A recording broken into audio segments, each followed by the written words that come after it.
Tempo e espaço são fundamentais para o estudo da história. Perguntas como quando e onde são fundamentais para a compreensão de fatos históricos. De acordo com a época e o lugar, as pessoas pensam e agem de formas distintas. Daí a necessidade de situar o momento da história que queremos entender. Eu estou caminhando por uma rua que faz parte de um bairro, que faz parte de uma cidade, que faz parte de um país, que faz parte de um continente. São diversas divisões geográficas que facilitam a organização do homem. Da mesma forma, foram criadas divisões históricas, que nos ajudam na hora de compreender a história. Tempo e espaço são duas categorias fundamentais para o ensino e aprendizagem da história.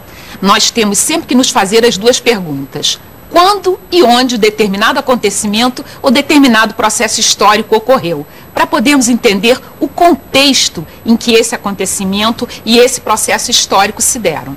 Normalmente, numa história tradicional, nós temos como base de referência marcos da história europeia. A Revolução Francesa, o fim do Império Romano, são momentos que dividem as eras ou idades da história. A nossa proposta aqui no telecurso é fazer uma outra divisão da passagem do tempo, em que a gente incorpore esses marcos tradicionais, mas que divida as nossas eras, as nossas unidades, em outros marcos, englobando outras áreas do mundo, outros povos e outras culturas. O tempo, que é o nosso eixo definidor, vai estar sempre presente.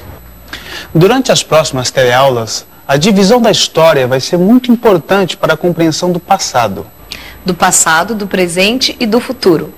Vamos conhecer as divisões que utilizaremos no nosso telecurso de História? Então vamos lá. O período que chamamos de tempo de criação vai das origens do ser humano até o fim do Império Romano. Juntos vamos estudar o surgimento das primeiras sociedades humanas e civilizações, como a do Egito Antigo, China, Grécia e Roma. O período que chamamos de tempo de transformação começa na época que a história da Europa chama de Idade Média e vai até o começo da expansão marítima.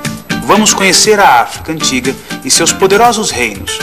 Também vamos ficar por dentro da expansão dos povos árabes e muçulmanos.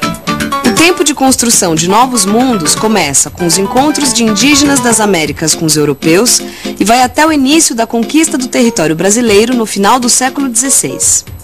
Vamos conhecer melhor o período da formação da América Portuguesa, que mais tarde se tornou o nosso Brasil. O período que chamamos de tempo de revoluções começa com o absolutismo na França no século XVIII e se estende até as independências nas Américas e as reações aristocráticas europeias do século XIX. Nesse período, vamos aprender muito sobre a Revolução Francesa e a Revolução Industrial. O tempo de unidade de conquista se inicia com as rebeliões de meados do século XIX no Brasil e termina com a implantação da República em nosso país. Nessa fase, também vamos conhecer mais sobre o surgimento de países como a Alemanha e a Itália. E tem mais, vamos ficar por dentro da conquista colonial da Ásia e da África. A nossa proposta é uma história em que entrem diferentes povos, diferentes culturas, diferentes lugares. E também em que a história do Brasil seja compreendida articuladamente à história geral. Essa ideia de uma história em que a gente compreenda tanto o local, o particular, quanto o geral, o amplo, é que vai nos permitir ter uma diversidade de percepções do mundo e que vai nos colocar no entendimento de um mundo mais plural, mais articulado e mais compreensível. O século XIX, até a Segunda Guerra Mundial, abrange um período que chamamos de tempo de conflitos.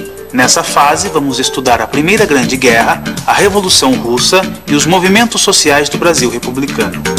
O período chamado de Tempo das Coletividades começa com a Revolução de 1930 e termina com o governo de João Goulart em 1964.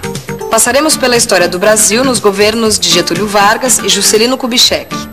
Além disso, vamos acompanhar o surgimento da cultura de massa no Brasil e no mundo. O período chamado de Tempo de Crise das Utopias vai do início da ditadura militar no Brasil até o surgimento de uma nova ordem mundial globalizada nos anos 90 do século XX. Finalmente, chegaremos até os dias de hoje. Você vai adquirir novos conhecimentos sobre a história da África, da China e da Índia no tempo presente. E claro, vai passar a pensar com mais clareza nos desafios que o mundo e o Brasil enfrentam no século XXI.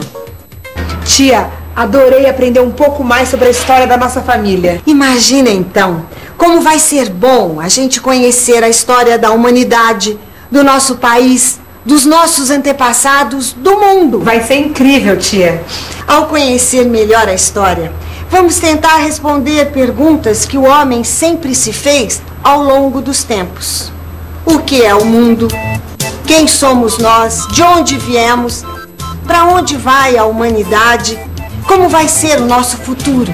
Tia, o chazinho foi tira e queda para minha dor de barriga. A minha receita caseira não falha, Luísa. Outra coisa que faz muito bem é ficar de olho na revisão. E atenção, se liga aí que é a hora da revisão. Na teleaula de hoje, você viu que a cultura é fundamental para o conhecimento histórico. Aprendeu que para entender a história, é preciso recuperar a memória dos acontecimentos e dos processos históricos. E viu que a divisão da história é importante para a compreensão do passado, do presente e do futuro. Aprender história é adquirir capacidade de pensar, de criticar. Ao conhecer o passado, somos capazes de eliminar os preconceitos e tomar decisões que podem mudar o nosso futuro. O nosso futuro, o futuro do Brasil, o futuro do mundo. Porque a história do Brasil e do mundo fazem parte do mesmo processo histórico. Ei, e não se esqueça, você também faz parte dessa história. Por isso, vai ser muito bom te encontrar nas próximas teleaulas. Até a próxima teleaula.